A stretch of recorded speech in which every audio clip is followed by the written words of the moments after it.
Hi, this is Guy Lawrence of 180 Nutrition and welcome to today's health sessions. And we have a pearler of an episode for you today. And in my biased opinion, I actually think it's probably one of the most important podcasts we have recorded to date. So I definitely recommend that you check out the whole podcast because it could potentially change your life. I know it's a big claim. Our amazing guest today is Dr. Bruce Lipton. Now, if you're not familiar with his work, then you are definitely in for an eye-opening treat. He is internationally recognized leader in bridging science and spirit together. He's a stem cell biologist, best-selling author of The Biology of Belief, which is an amazing book, by the way, and has been a guest speaker on hundreds of TV and radio shows, as well as keynote presenters for national and international conferences all around the world. I was very excited to get Bruce on the show today. We've been anticipating him, trying to get him on for a few months, and we finally kind of pinned him down, and he came on and give us his 100% attention and was just an amazing human being, exceptionally likable, and his message is really clear. Now, we discuss beliefs, perceptions, and how that can actually affect our own well-being and health as well. And we even get into what he calls his energy psychology and super learning, and how we can actually go back to the root of the beliefs and change them in within 10 minutes. Yeah, I know, it sounds incredible, right? But if you don't understand the podcast at first go, listen to it for a couple of times, because when this penny drops, it genuinely, the information there is, I think, just so important for each and every one of us. And myself and Stu are very proud to be able to get this podcast out to you guys this week. And yeah, sit back, enjoy our company with Dr. Bruce Lipton. All right. Hi, this is Guy Lawrence. I'm joined with Stuart Cook, as always. Hi, Stu. Hello, mate. How are you? And our amazing guest today is Dr. Bruce Lipton. Bruce, welcome to the show. I am so happy to be here with you guys because you guys are putting out the word about how we can move into this world peaceably, happily, and move into the future. So thank you for this opportunity. And also I want to thank you for letting me speak to your community, because we have some wonderful things to talk about for self-empowerment. Oh, 100%, mate, 100%. And, you know, it's interesting, and I have to ask you this question, because when people ask me, how do you describe Bruce's work? I go, oh, you know, and I really have to think about it. So my first question would be to you, if you're on an aeroplane and a complete stranger sat next to you, and they ask you, what did you do for a living? What would you say? I help people empower themselves to take back the control of their lives and to realize that they're not victims of forces outside of their control, that they're actual masters of their lives. But since they lack a certain amount of knowledge, they're not being able to effectively control themselves. You know, it's interesting. There's a phrase called knowledge is power. And yet there's a corollary it's much more relevant, and that is a lack of knowledge is a lack of power. And we are powerless, not because we're not powerful, but we are powerless because of the programming and knowledge that we have received is actually disempowering for us as the individuals. Yes. Yeah, right. Yeah, perfect. And myself and Stu, right, we've interviewed now lots and lots of people. We've been doing this podcast for 3.5 years. We love it. And we often refer to having these matrix moments. So, you know, where Keanu Reeves has got the choice of taking 2 pills and you know, you take the blue pill. Now, I think it'd be fair to say Stu had a matrix moment the other day. Would that be fair, Stu? A little bit? I did. Yeah, yes, I did, Guy. Another one. I have them all the time. Yeah. So, yeah. Well, let me offer you a point of view from a scientific point of view. You ready? Most everybody thinks the Matrix is a fictional story. Yeah. The fact is, it is a documentary. Because the fact is, we have been programmed, and people are totally unaware of that program. And when they get out of the program, it's the first time they've ever experienced the life that they dreamed about, they imagined, the one that they wish for, the one that everyone says, oh, that's like a dream life. It's like, no, getting out of the Matrix, taking the red pill is what will save us. Yeah. And the fact is simply this. The idea that we've been programmed is not a new idea. It's 400 years old that people have been told about being programmed. The Jesuits have a phrase, and it is, give me a child until it's 7, and I will show you the man. Wow. What they were saying was, if you give me the first 7 years of a child's life, I will control the outcome of that child's life. And it turns out This is not just a saying. This is a biological reality that we have been programmed. And unfortunately, almost all of the programs we got are disempowering programs, limiting, self-sabotaging programs. And the simple part is when we do take that red pill and we get out, it's a whole new world. Yeah. And you say, what's the red pill? And I'll give you an example, because all I have to do is say, go back to a time you fell in love. And I'm sure most every listener on your show has at least one time fallen in love. And I go, think about it this way. Up until you met this person, all your life was all the way up to this person could suck. You could say, this is a crap life. This is a crap life. And then you meet this person and it's like, oh my God, it's heaven on earth. Life is beautiful. You're healthier. You're happier. You got so much energy. You made love for days without stopping for food or sleep. Life is great. It was so good. You couldn't wait to wake up in the morning. It was heaven on earth. I go, wait, your life was crap. And then you meet this person and then it's heaven on earth for a period of time. Yeah. What? What happened? Science has revealed what happened. The moment you fell in love was the exact equivalent of taking the red pill. The red pill got you out of the program. I say, what was the consequence of getting out of the program? I say, hey, your life was crap. Then it was heaven on earth. The result is, when you got out of the program, you realized the fundamental truth that this is heaven. Yeah. This is a place where you come to create. This is a place where you come to experience. This is where you learn. And so when you die, and you leave this body behind, you go with the memory, the experiences. And therefore, people say, oh, when I die, I'm going to go to heaven. I go, but cosmic joke.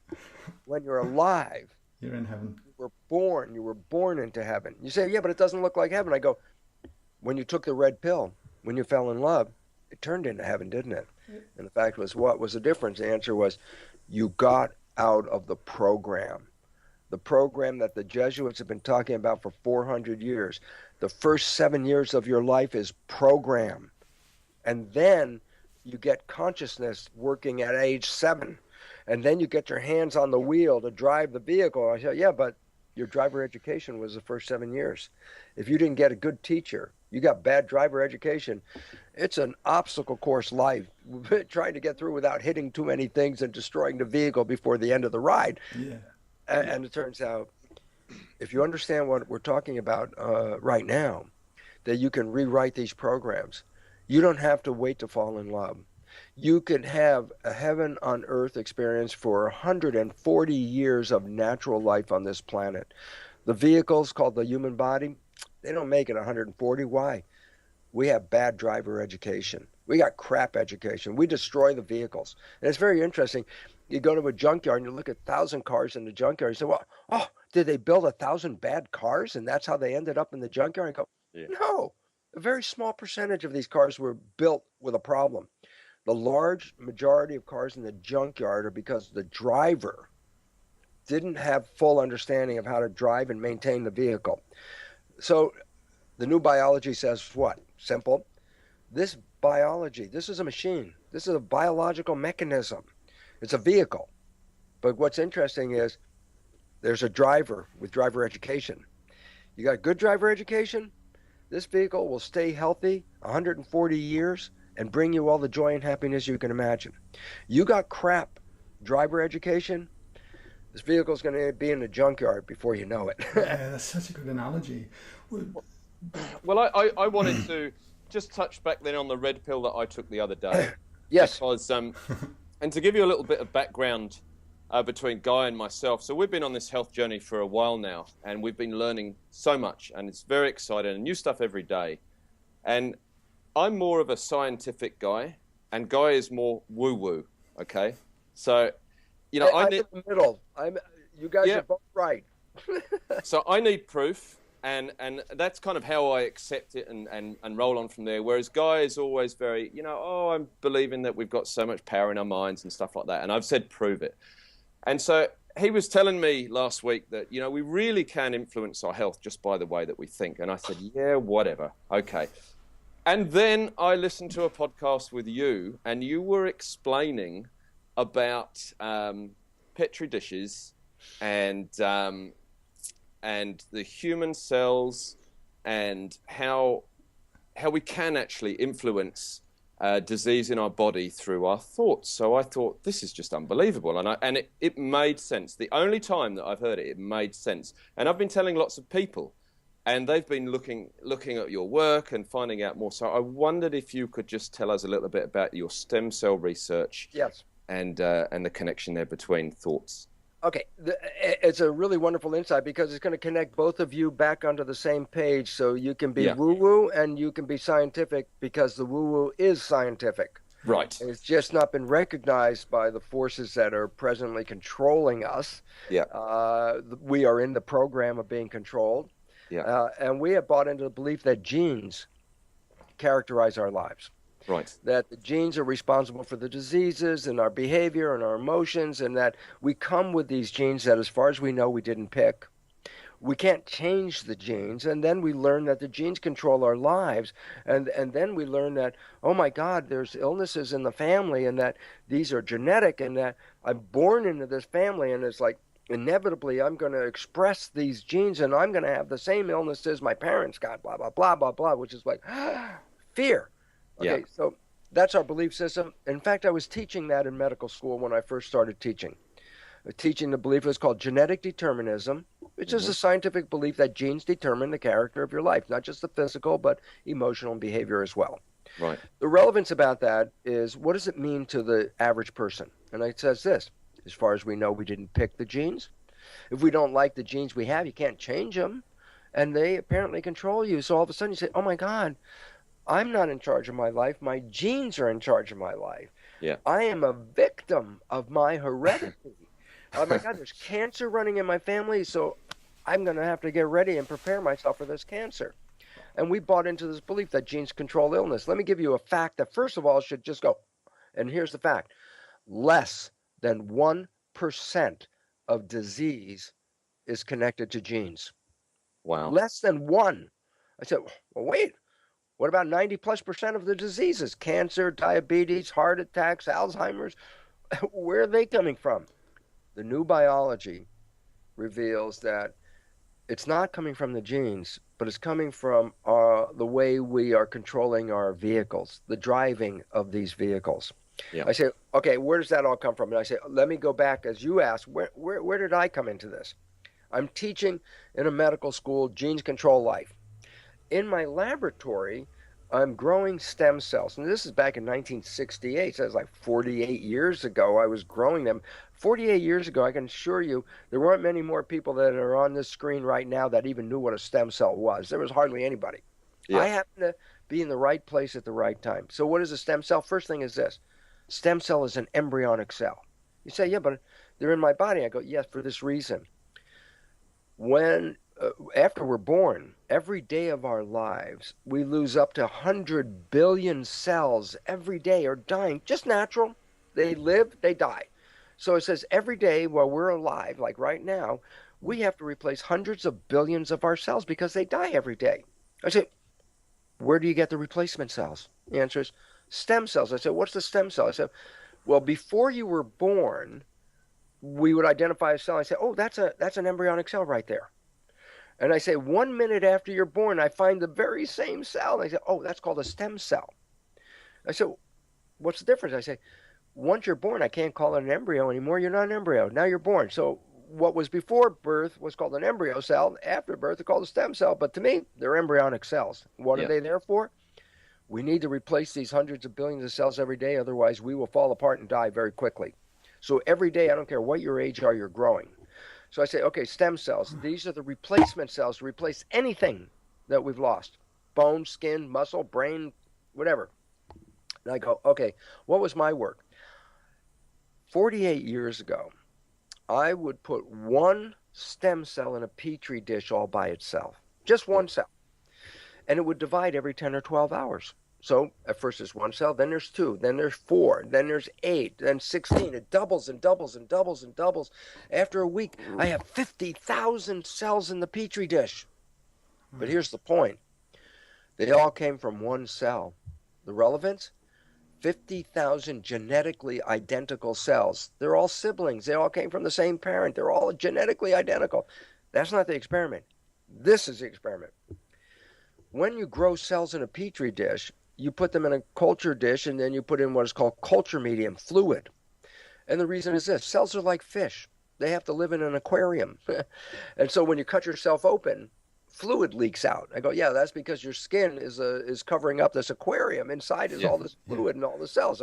I say, so what is chemical composition of culture medium? I go, oh, it's the equivalent of blood. So I go, if I'm going to grow mouse cells, I take mouse blood and say, what's the chemistry of the mouse blood? And I try to make that artificially. That's called culture medium. Right. If I grow human cells, oh, no, now I change the composition of the culture medium because I look at human blood and say, what's in that? And make culture medium for human blood cells. Okay, so culture medium is blood. Okay, here's the point. 50,000 genetically identical cells, split them up into 3 petri dishes. But I changed the chemical composition of the culture medium, the equivalent of blood. I change it slightly in each of the 3 dishes so they're not in the exact same environment. They got chemistry a little different.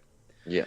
In dish 1, the cells form muscle. In dish 2, the cells form bone. In dish 3, the cells form fat cells. Now you're left with one profoundly important question, and the question is this: what controls the fate of the cells? The environment. The culture medium. Exactly. The culture medium. Yeah. The environment, the chemistry. I go, yes, not the genes. We said the genes control it. I say, no, wait. They were all the exact same genes. So the difference between muscle, bone, and fat cells was not determined by the genes. They all had the same genes. It was determined by the environment. Now I say, okay, wait. You 2 handsome guys look in the mirror, and what do you see back? 2 handsome guys. 2 single individual guys. Yeah. Okay, Stu and Guy. Okay, and I go, you see yourself as single individual human entity, and I go, it's a misperception of a singleness for this reason. Here's the truth, bottom line. You are made out of up to 50 trillion cells. Your body is a community. The cells are the living entity. When I say Stu, I say Guy, I say Bruce.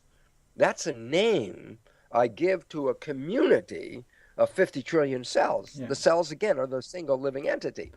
So here's the point. Jokey, but fun and true. You are a skin-covered petri dish. Underneath your skin are 50 trillion cells growing in this petri dish. I say, what's the growth medium? Oh, blood. We already agreed on that. Then I go, but then I say, yeah, but if you change the chemical composition of the blood, then you change the fate of the cells. That's what I showed in the plastic dish. To the cell, doesn't make a difference if the cell's in the plastic dish or the skin dish. It still responds to the chemical composition of the culture medium, the blood. So now we're coming to, here's the critical point. Yep. 50 trillion cells. The fate of the cells is determined by the chemistry of the blood. Then the next question is, who's the chemist? Who controls what chemistry is in the blood? I go, the brain. The brain's the chemist. I go, yeah, but here now gets one exciting part, and here it comes. So what chemistry should the brain put into the blood? I go, it's dependent on the mind. The mind does an interpretation of the world. And then through that interpretation, the brain releases chemistry to coordinate you in the world that you see, so that your biology is continuously being adjusted by the chemistry of the blood, which is continuously changing based on your perceptions of life. Change your perception of life, you change the chemistry, and then you change the genetics. So point like this. If you close your eyes and then open them up and somebody you love is in front of your face, your brain interprets, love. I go, then the mind sees love, the brain converts that image into chemistry that matches love. Yeah. It releases chemicals into the blood like dopamine, which is pleasure. Oh, yeah, there's the one I love. I feel so much pleasure. And it releases oxytocin, another chemical, and that's the one that's bonding. Yes, that's the one I love. That's my partner, bonding. And it releases another chemical called vasopressin, which makes you attractive so that your partner goes, oh, I love that person. They're so attractive. I go, yeah, that's chemistry. And then, and one of the last ones that's also important is, when you're in love, in the mind, the brain releases what is called growth hormone. Right. Growth hormones, as the name says, is growth of the system, maintenance of the system. So I go, so what is the result of the culture medium called blood when the mind sees love? I go, oh, dopamine, oxytocin, vasopressin, growth hormone. This is added to the chemistry. And I go, what does that do? And I say, well, that's the culture medium. And I say, what do those elements do? They make you healthy. I go, how do you know? I say, anybody that's fallen in love, you look at them, you go, oh, look how they glow. Yeah. They're so happy in love. They're so healthy. It's like love makes you healthy. I go, yeah, because love is translated into the chemistry that goes into the culture medium that adjusts the genetics. Yeah. Okay, now let's take the alternative view, and then we got both sides of this thing. I say, you're there with your eyes closed, but this time when you open them, not somebody you love is there. Something that makes you afraid, puts fear. You're scared. I go, oh, my mind sees something that scares me. Guess what? Love chemistry is not going to be released from the brain in fear. Fear causes stress hormones to be released from the brain. It causes inflammatory agents that regulate the immune system, getting you ready for what? Fight or flight. I'm changing the chemistry of the blood because my brain is not releasing love chemicals. It's releasing fight or flight.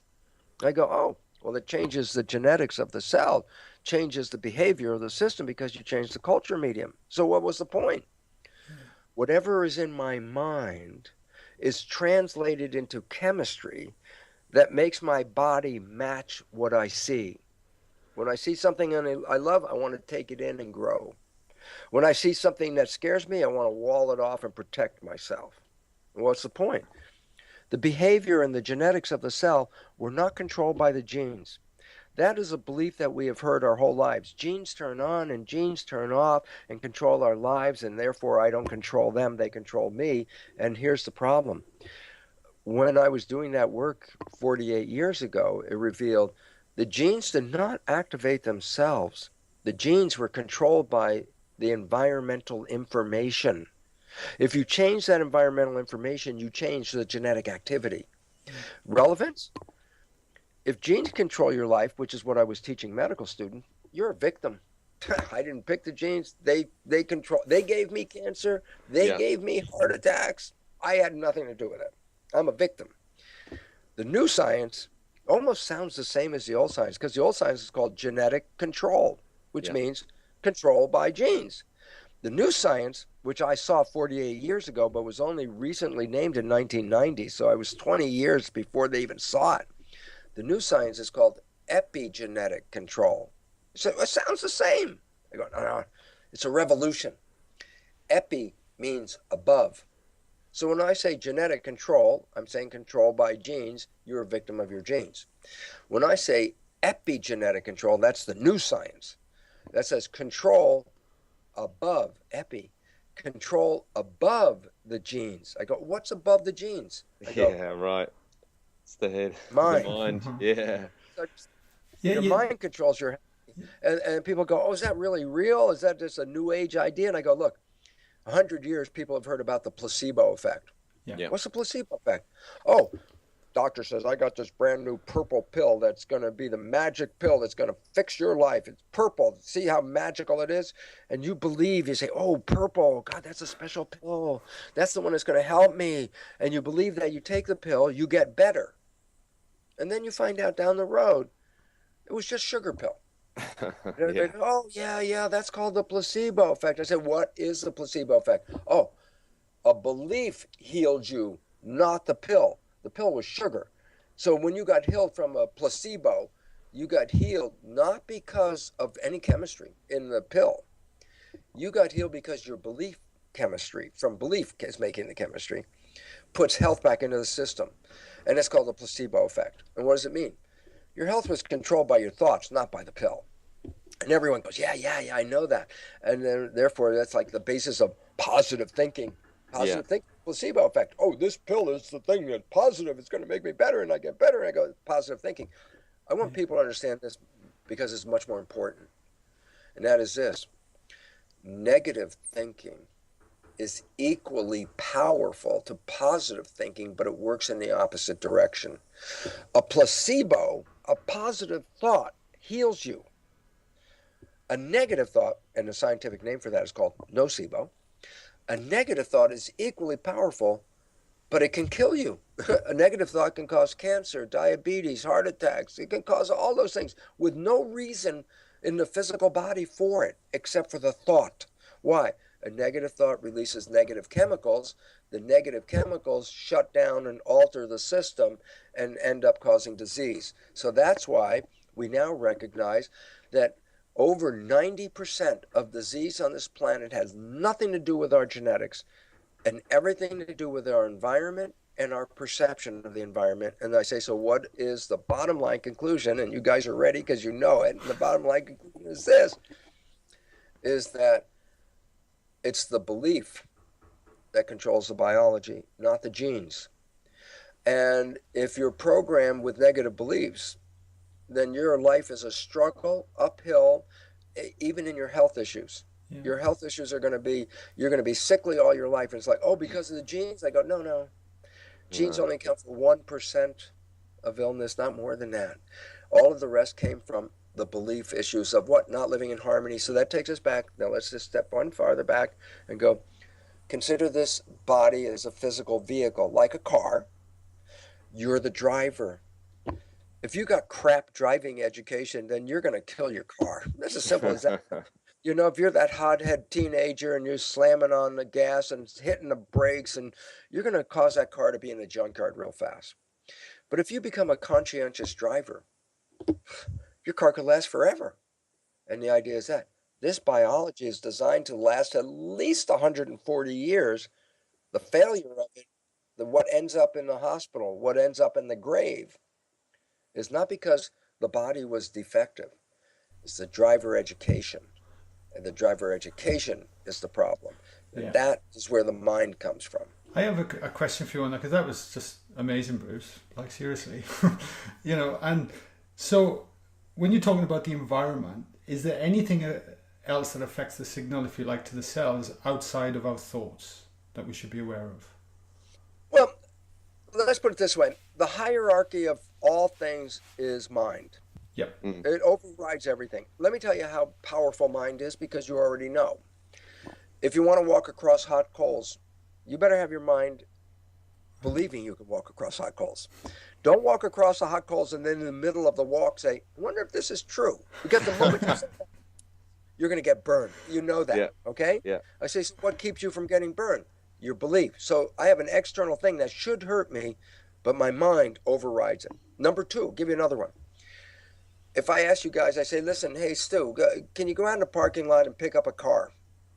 And you go, not really. No, I can't do that. Yeah. And I said, yeah, but let me show you. I got a weightlifter. I got a picture of a weightlifter, muscles bulging, perspiration coming out, head like, lifting this car. And I go, wow, that's really great. Takes a big weightlifter to do that. And then I'll show you a series of magazine, newspaper articles collected from around the world of women lifting up a car when a child is caught underneath it. Yeah.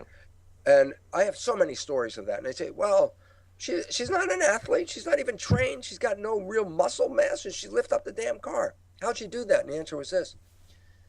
She didn't have a belief in her head at that moment that she couldn't lift up the car.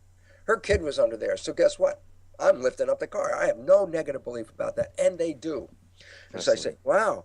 So we are that powerful. Yeah, an untrained person with an unaffected belief system can go out and lift up a car right now. Now the last one, and this is the one I wanted to get to your question, Stu, about it, is simply this. Down south in the U.S., we got crazy people, my opinion. Okay. They're called fundamentalists that work themselves up into religious ecstasy, start speaking tongues and craziness like that. But many of them play with poisonous snakes, very poisonous snakes, just as poisonous as the damn ones you got in Australia that kill everything. You know, we got those things too. And they play with these poisonous snakes. They're called snake handlers. Yeah. They get bitten by the snake. Usually not a problem, except about a month ago, one of them died, but rarely did that happen, okay? Cool. No. I want to tell you about the important part. Some of them drink strychnine poison in harmful, toxic concentrations and have no adverse effects. Why?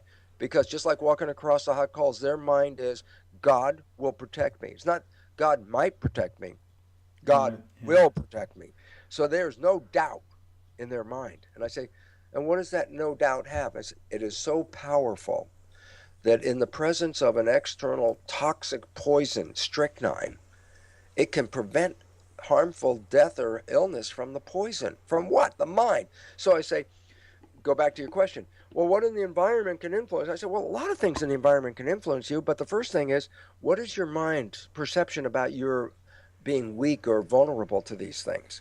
If you Yeah. find yourself, oh, that could kill me, then be very careful because you're already giving the situation power to kill you.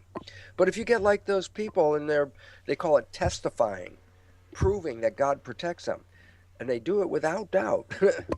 They play with these snakes. They drink this That's poison, amazing. and they have no effect. So you say, well, what's most powerful? And the answer is obviously beyond the physical environment, the more powerful thing is the thought. Yeah. I can walk across the hot coals. I can lift a car, and I can drink toxic strychnine poison. And now you say, okay, good. We have a hierarchy of control. Number one, that's where the That's real. amazing. So, sorry, Stu. If your beliefs become your perceptions and how you perceive the world, and that shapes a lot of your actions.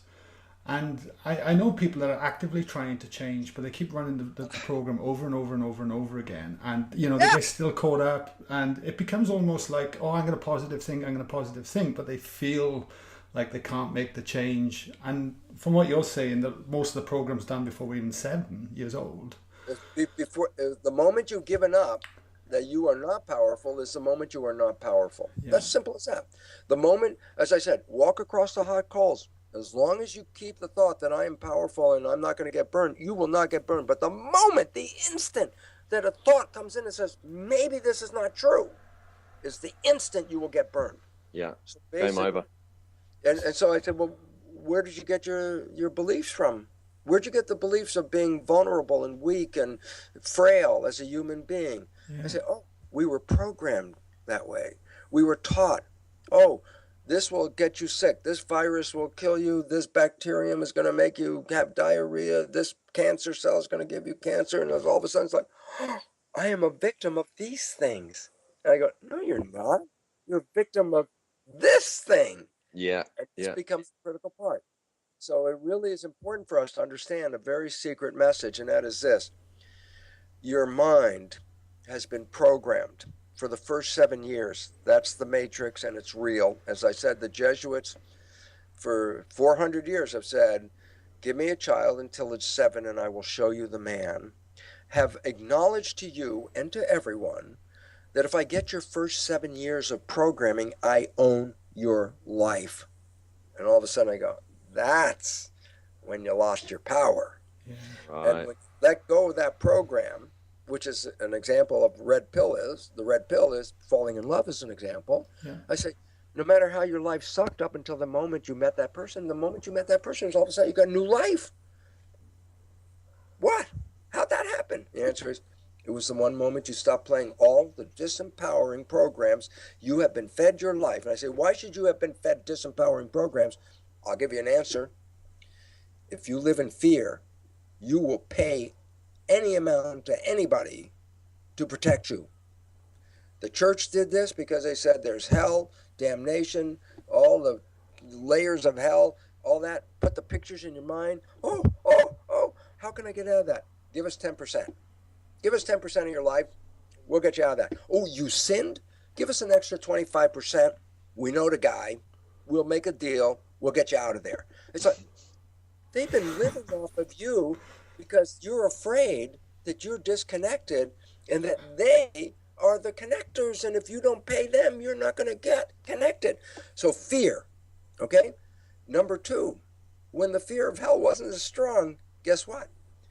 The next fear became the powerful one. That's the fear of your health. And guess who runs that? The medical people. You know, they're both religions. Just the priests wear black and the science priests wear white. So which code are you listening to? The black code or the white code? You listen to the black code, your fears are God and damnation, you pay them money. You listen to the guy in the white coat says, oh, you're going to get cancer. You're going to have diabetes. You're going to have a heart attack. Who's going to fix you? You know, how much do I have to pay? More than you have. That's how much you pay. And I say, for what reason? Because you bought in to a belief that you were frail. You bought in a belief that genes are going to cause your illness. And it turns out, no, genes don't cause illness. Your thoughts cause illness. If you are programmed to believe you are weak, then you become weak. If you're programmed to believe you're going to get cancer, you're going to get cancer. Because the genes caused it? Nope. The chemistry from this belief caused it. So what's freedom all about? Freedom is freedom from fear. Fear of what? Death, health issues, poverty. I say, as long as they hold that fear over you, by definition, you are powerless.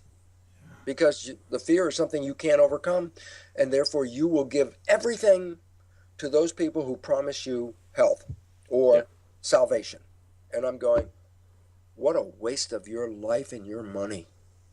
Because when you fell in love and you got healthy instantaneously just by being in love, that was a personal experience that says, wait a minute, my life sucked, but I can change it. It's like, yes, you can change it, but you have to understand you have been programmed.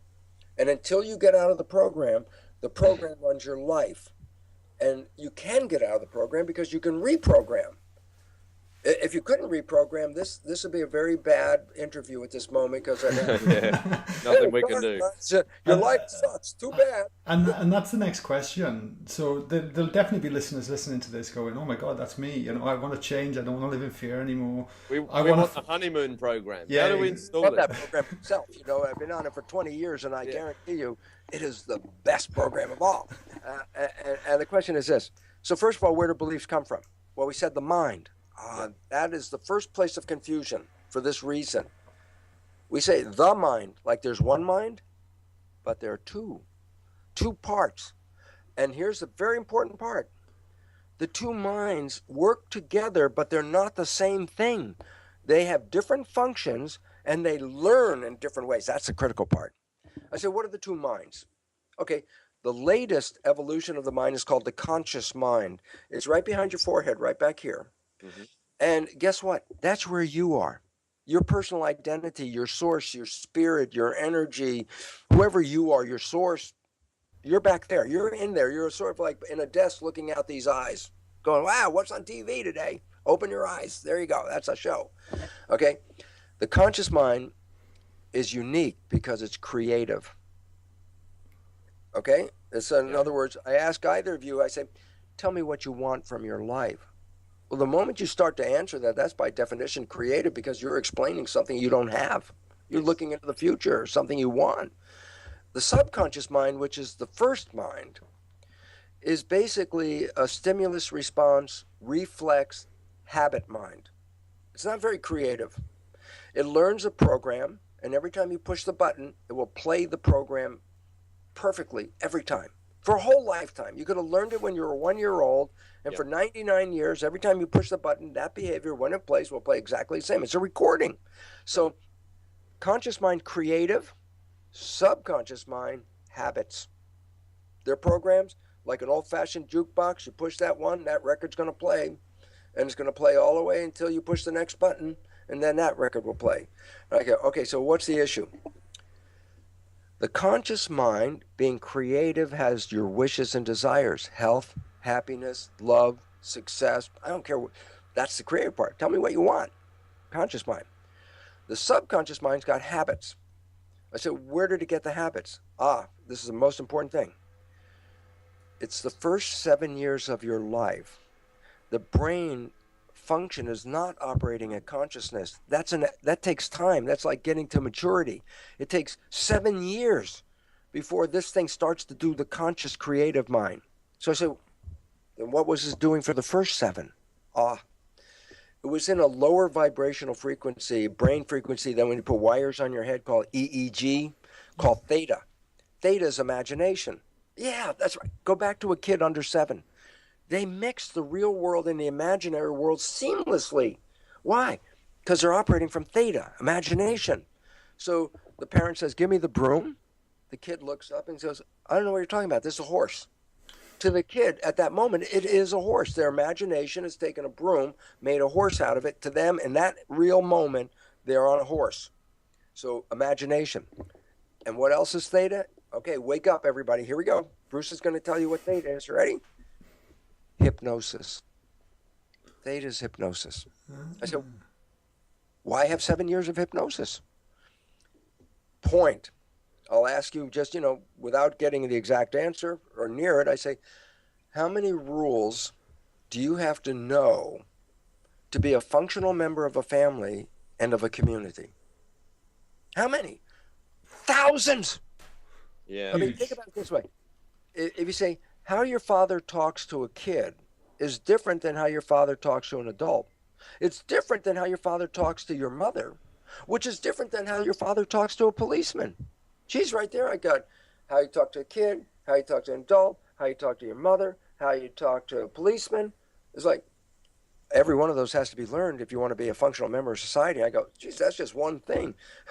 You got to learn thousands. So I say, teach an infant thousands of things. Say, okay, I know you're 1 year old, but here's a book. Read this book. It's like, come on, the kids can't learn that way. So I say, how can you teach them thousands of rules?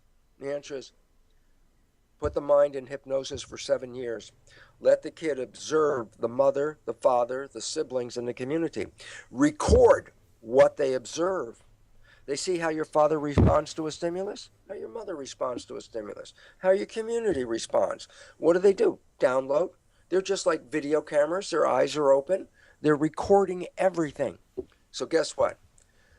The subconscious is a database. The fundamental programs of behavior that allow you to be a member of a family and a community were not learned in a schoolroom situation. They were just directly downloaded by hypnosis. Let me give you the Lipton's going to tell you the bitch. Here's the bitch. The behaviors you downloaded are not your wishes and your desires. They're behaviors of other people, the way they live. So the fundamental behaviors in your subconscious have nothing to do with you. The way you want, how you want, that's irrelevant. You are playing your mother's behavior, your father's behavior. You're playing everybody else's when you're playing from the subconscious. But after age 7, you get to put the hands on the wheel now, because now you're driving with a conscious mind. So you say, okay, well then screw the programs that I got, the negative programs, screw them, okay? Yeah. And I go, that's not your choice for this reason. You ready? And now part 2. Part 1 is the programs in your subconscious are not yours and they don't support who you are. Number 2, when do you play subconscious programs? You say, well, I could put my hands on the wheel. I could drive the car. I don't need to play them. I go, but here's something, the monkey wrench. When you're in thought, when you're thinking, you're not paying attention. So I'll give this one out here. Hey, guy, what are you doing Sunday at 3 o'clock? That's a question. Yeah. I'm going to tell you why was it important. Because the moment I asked you that question, the answer wasn't out here. The answer was in here. So when you answered the question, what do you do at 3 o'clock on Sunday, you had to go in your head. Yeah. Okay? I go, But the moment you went in your head, then you were not driving the vehicle. Why? Because you're thinking. Got it. Okay? So guess what? The moment you were thinking, then it doesn't mean your behavior stops. Your behavior by default is taken over by the subconscious.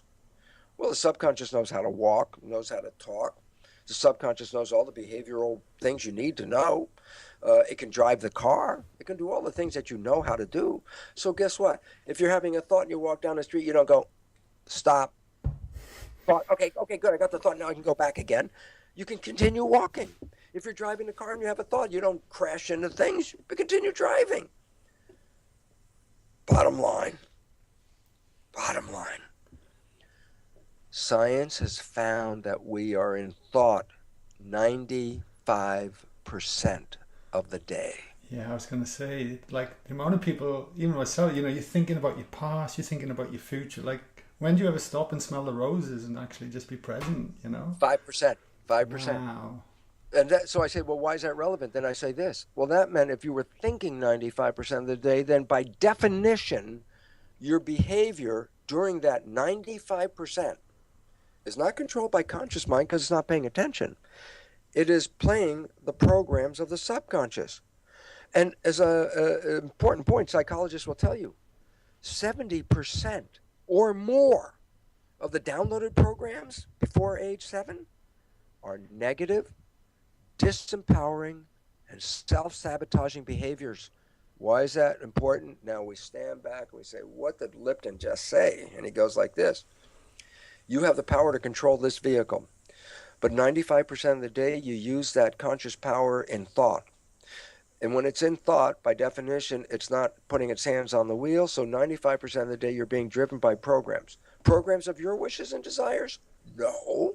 Programs of your parents, your community, the way you live. And I go, and 70% of those? Disempowering. And so I go, every day you wake up and you say, today I'm going out to get my wishes. I'm going to find love. I'm going to get the best damn job. I'm going to be the healthiest person. I'm going to control this vehicle. And you walk out the door and guess what? The rest of the day you have nothing to control because your mind has been thinking about all the things you should be doing.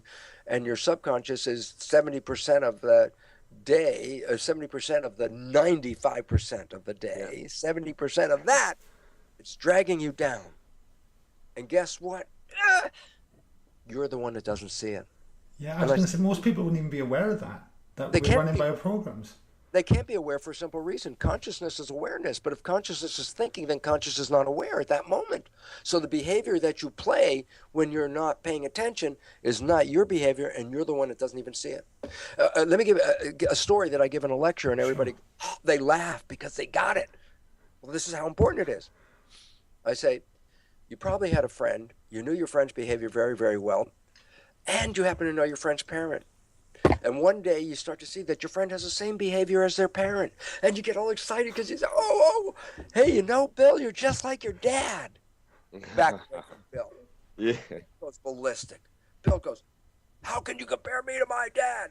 Everyone laughs. I go, that's the most profound story in the whole world. What? I go, everyone else can see that Bill behaves like his dad. The only one who doesn't see it is Bill. Explain that. And I go, oh, yeah. 95% of the day, Bill is thinking. 95% of the day, he's defaulting to the subconscious, which was programmed by his dad. And when he's playing his subconscious dad programs, he's the one that doesn't see it because he's only playing it because he's not paying attention. And I said, what is the significance? And I say, then 95% of the day, we are sabotaging our lives with programs that do not support us. And we are the ones that don't see it. And therefore, when our lives don't work out, we own victim. Yeah. Hey, don't blame me. I wanted to be successful. I wanted to be healthy. I wanted to have a great relationship. I go, yeah, but that I is working 5%. So the 95% of your life that's manifesting had nothing to do with your I. You were playing sabotaging programs and you didn't see it. And because you didn't see it, you own victim. It's not me. I wouldn't have done that. I go, no, you wouldn't have done that, but your father did. Yeah. So what the programming is so crucial then. So what tips outside of generating the feeling of love could you give someone listening to this that would help change the programming? Okay, and now we have to say, okay, so we already discussed two minds: conscious mind, spirit connected, creative, wishes and desires; subconscious mind, programs, habits. Okay, I go, not only do they have those two different functions, but they learn in different ways. That's the next problem. I go, what do you mean? I say, the conscious mind's creative. Conscious mind's creative. As I just told you, only 1% or less of disease is related to genes. If you didn't know that a minute ago, your conscious mind said, oh yeah, I just learned less than 1%. I say, did that change the program in the subconscious mind? I go, nope. You know why? That's not how the subconscious mind learns. I go, oh, so the conscious mind is creative. It can learn in many creative ways. Conscious mind, listen to your program. And the audience that you have listens to your program. They download this information. They're learning. Conscious mind, learning. They could read a self-help book. Yeah, I read the book. That sounds fabulous. But my life is still the same. I got an idea. Conscious mind just learned something. Did the conscious mind change? Nope. Why? Because it doesn't learn that way. So therefore, we have super educated conscious minds that go, oh yeah, this is a way to make it work. This is great. And I go, is that your life? And I go, no, only 5%. Because 95% you're still operating from subconscious, and it did not learn that way. I say, well, how does the subconscious learn? Now you asked the right. And the right question is this. First thing is this. There is a tendency to talk to ourselves, self-talk. This is bad behavior, Bruce. Don't eat that donut. You know that's going to kill you. There's circles of death. They will kill you. Do not eat that donut. And my conscious mind's totally aware of all the reasons. And then I find myself eating a donut. I get mad at myself. I go, you stupid idiot. Didn't I tell you not to eat the donut? What the hell are you doing eating the donut? I go, you were talking to the subconscious mind to try to tell it something. Guess what? This is a joke. There's nobody in the subconscious mind. It's a machine. It's a record playback machine. There's nobody in there. So it's sort of like you have a CD, you recorded a program on it, you push play, the program's playing, you say, I don't like the program. So I say, go up and talk to the player. Tell the player you don't like the program. Tell the player you want a different program. Right. I said, how long of talking to the player will it take for that program to change? The answer is never. Why? Because there's nobody in there to listen to you. So the first thing is this, trying to talk to yourself to change behavior is like futile and frustrating. Yeah. Because it doesn't work. So how does it work? I go, well, first of all, I already told you one aspect. The first 7 years, the mind is in a state of hypnosis, theta vibration. And it's downloading automatically, regardless of, your conscious mind's not even there. It's just recording and downloading. So you can add data by hypnosis. I say, how do you do that? He said, well, get the mind into theta. What's theta? It's below consciousness. I said, how do you get into theta? I go, interesting. Every night when you go to bed, guess what? You're going to bed, you start with consciousness, you're awake, and you end up asleep. You start with a high vibration, alpha or beta consciousness, and you end up sleeping. Delta, the lowest vibration. But guess what? Between alpha and beta consciousness and delta, in the middle, theta. Yeah. So every night, just as you're falling asleep, just as consciousness is just letting go, when consciousness is letting go, guess what? You're now in theta. So if you put earphones on as you're going to bed with a program of what you want in your life, the moment consciousness starts to drift, guess what's operating? Theta. What's it doing? It's a direct link to the subconscious. You're in hypnosis. So whatever is playing on the earphones is now going into subconscious mind, not conscious mind. Conscious mind didn't even hear it. Okay? So self-hypnosis, auto-hypnosis, subliminal tapes, whatever, that's what they call it. That's one way. Amazing. Okay. But that hypnosis only controls the subconscious program until age 7.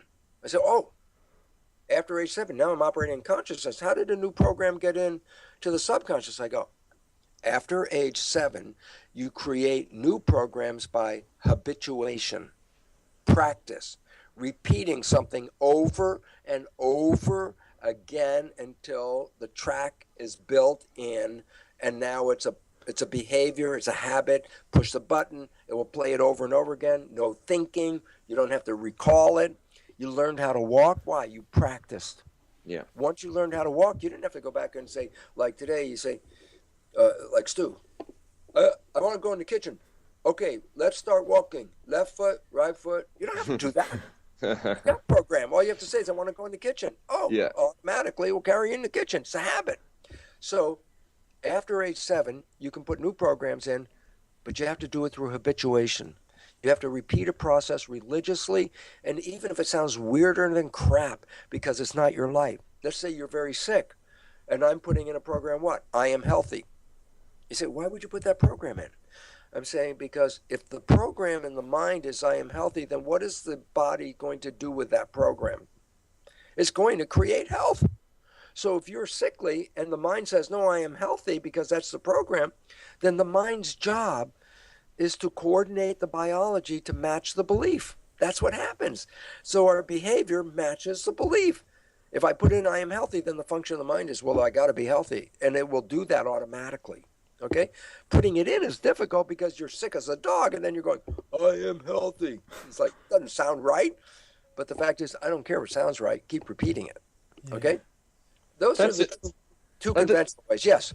That's really interesting as well, because Guy, remember what I was telling you the other day? Absolutely. Exactly right. So I'm of the belief that because we've learnt so much over the 10 years that we've been doing this, and I'm nourishing my immune system daily, doing all of these crazy things that make me feel unbreakable, that I'm never going to get sick. And I express myself to everybody. I said, look, I'm not going to get sick. There's no reason for me to get sick. I have no reason. And I'm 43 now, and the last time I got sick was when I was 26. And I remember it emphatically. It's the afternoon of my 26th birthday, and I had a stomach bug.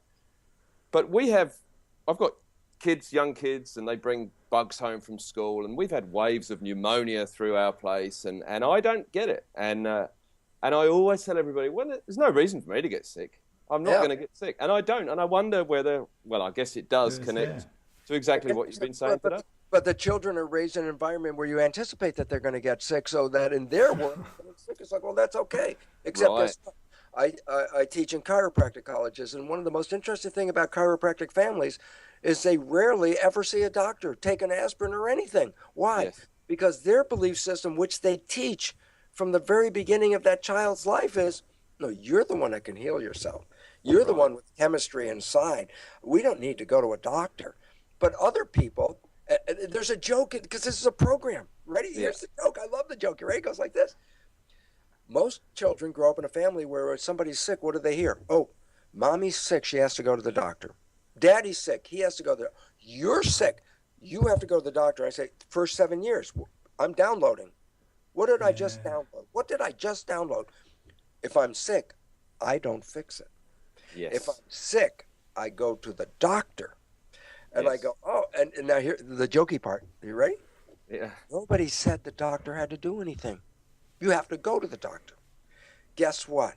How many people get well in the car on the way to the doctor or sitting in the doctor's office waiting, and they realize, I'm not as sick as I was before? And the answer was this. We were always capable of self-healing until we put a belief in the front. And the belief in front was, before healing can occur, go to the doctor. And as I said, the joke was, nobody said the doctor had to do anything. Go to the doctor. By completing step one, which you've inserted in there, was never there before, but now you put it in there, program, go to the doctor.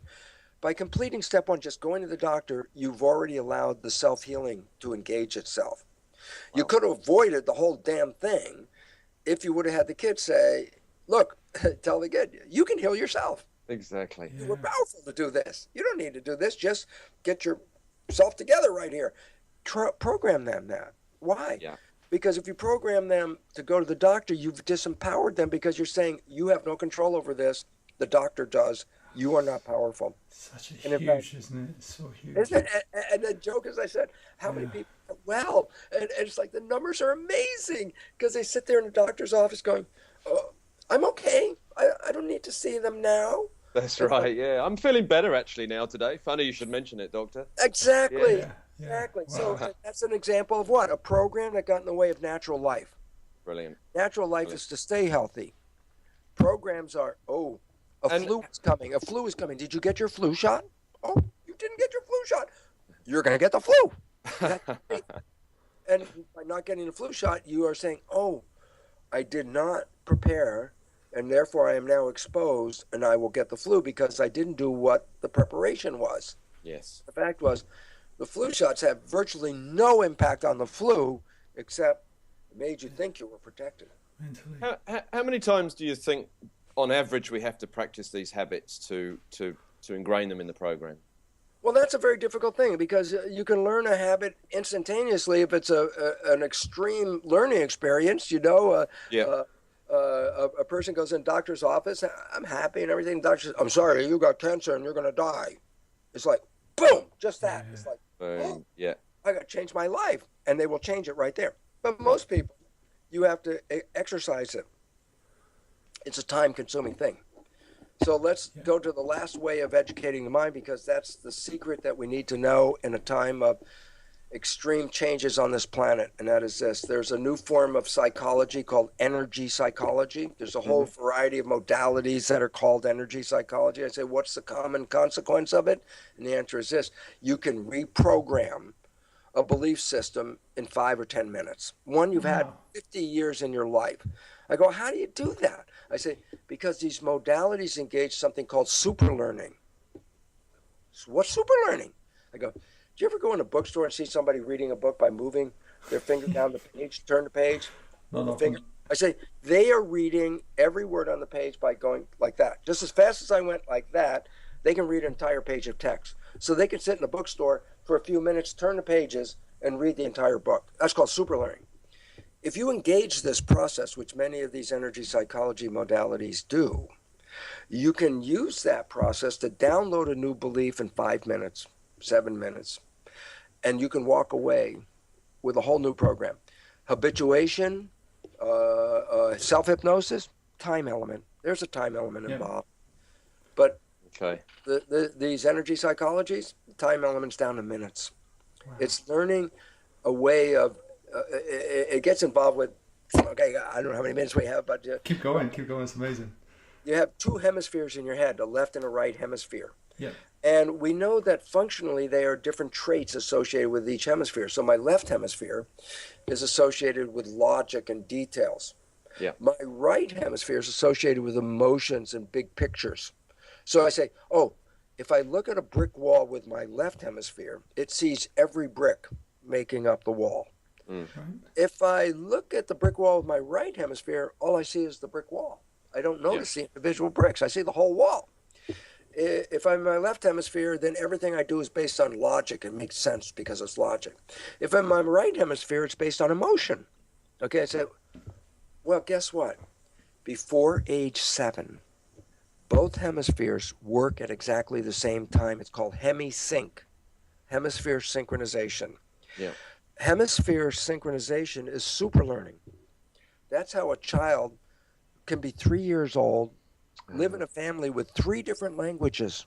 Yeah. And guess what? A 3-year-old is going to learn 3 different languages as separate entities, each unto themselves, different vocabulary, different grammar. They learn that at 3. I say, after 7, the brain goes into brain dominance. So during the day, sometimes you're more in the left, and like a wave. Yeah. Sometimes you're more in the left, and later in the same day, you're more in the right.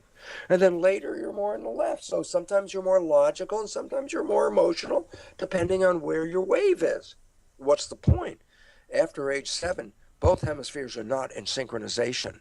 And I say, what's the consequence? I say, a 3-year-old can learn 3 languages at the same time. You get an 8-year-old, a 9-year-old, you say, I want to teach you a new language. And all of a sudden, it's like, one new language is a bitch. Just learn one is difficult. Why? Yeah. Learning is impaired when you're not in sync. If you want to get super learning, you have to do a process to get both right and left hemispheres to start working together. Otherwise, I'm trying to change my program. Oh, yeah, but I'm in my logic mind. I go, what's the problem? I say, you're not affecting the emotional consequence of that problem. You're just talking about the logical consequence. Or I'm on the emotional side of my mind trying to deal with a problem, but my logical brain is not involved with dealing with a problem. You need both of them simultaneously to make super learning. So there are exercises that engage the right and left hemispheres. And when you're in those exercises, you can download a new belief in minutes and walk away. And so I say, these are very important. I got on my website, brucelipton.com, simple. Yeah. Under resources, I got about 20 or more of these modalities listed. They're all different kinds of modalities, but essentially they all still do the same thing. Offer a super learning opportunity to rewrite a program in the subconscious. And when you do that, you walk away with a new behavior. You can cancel any of the negative behaviors that you acquired in that 7-year period and rewrite them. This is the secret. This is the secret to life. Why?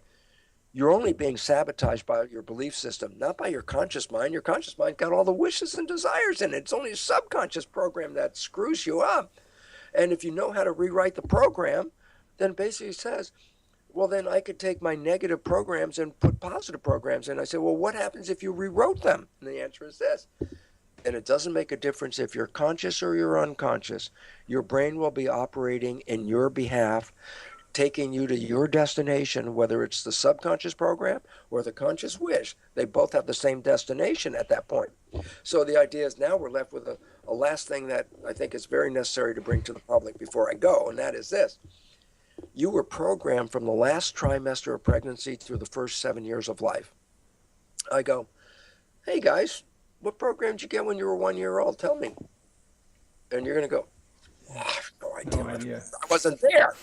I go, oh, well, we're going to have a problem because we want to reprogram. I don't know what the programs are. How am I going to figure it out? And I go, answer. Ready?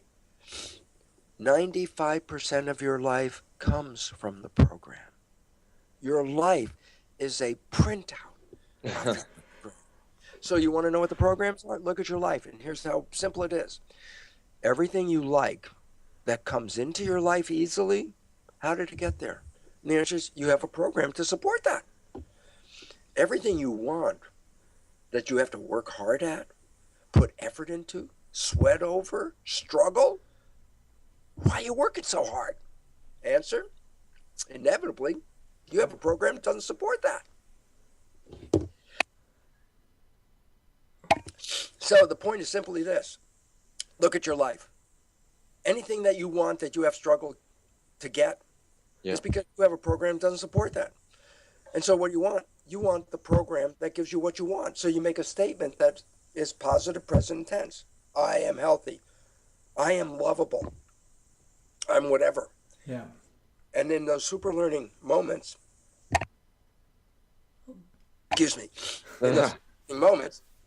in those super learning moments, you can download those beliefs.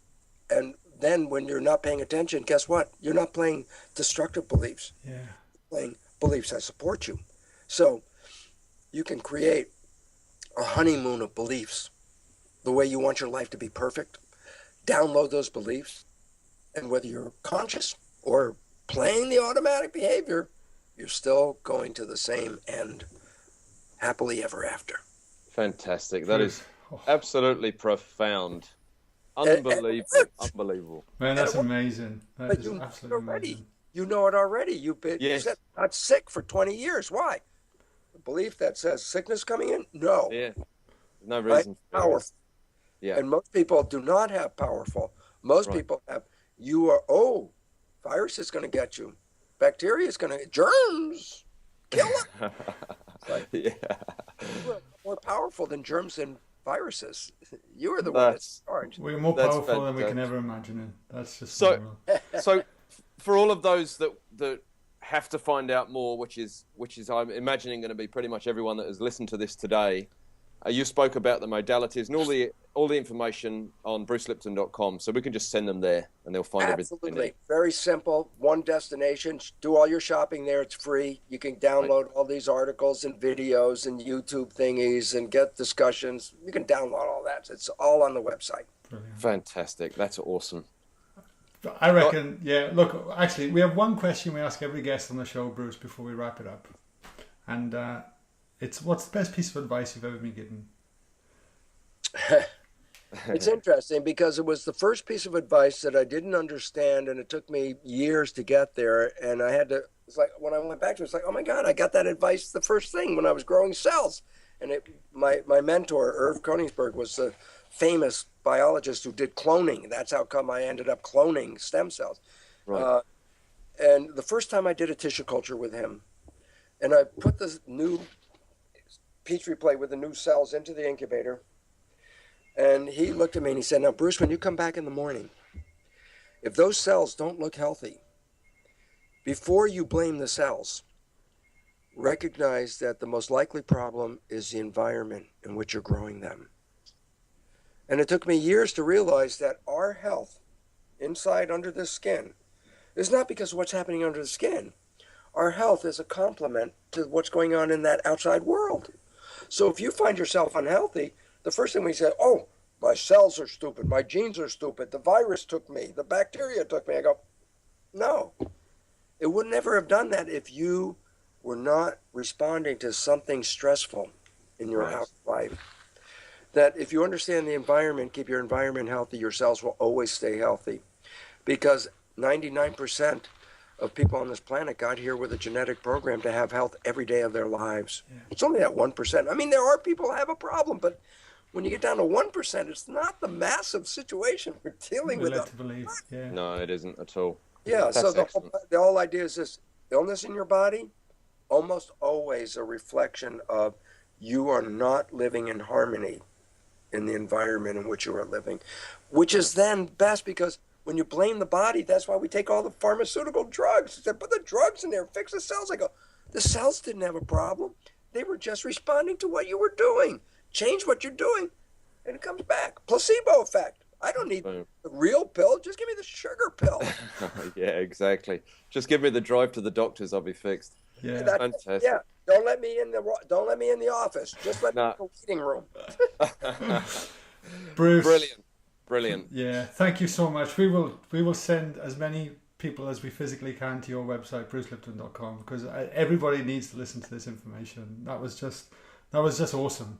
Thank you so much. I so appreciate you guys because you open up an audience for people to evolve, and they got to get off the mainstream because the mainstream media is owned by the corporate interests that own you. Corporations own us, and our lives are controlled by their money, not by our wishes. Yeah. Brilliant. Thanks, Bruce. Thank you. Thank you. Really, really fantastic. Thank you again.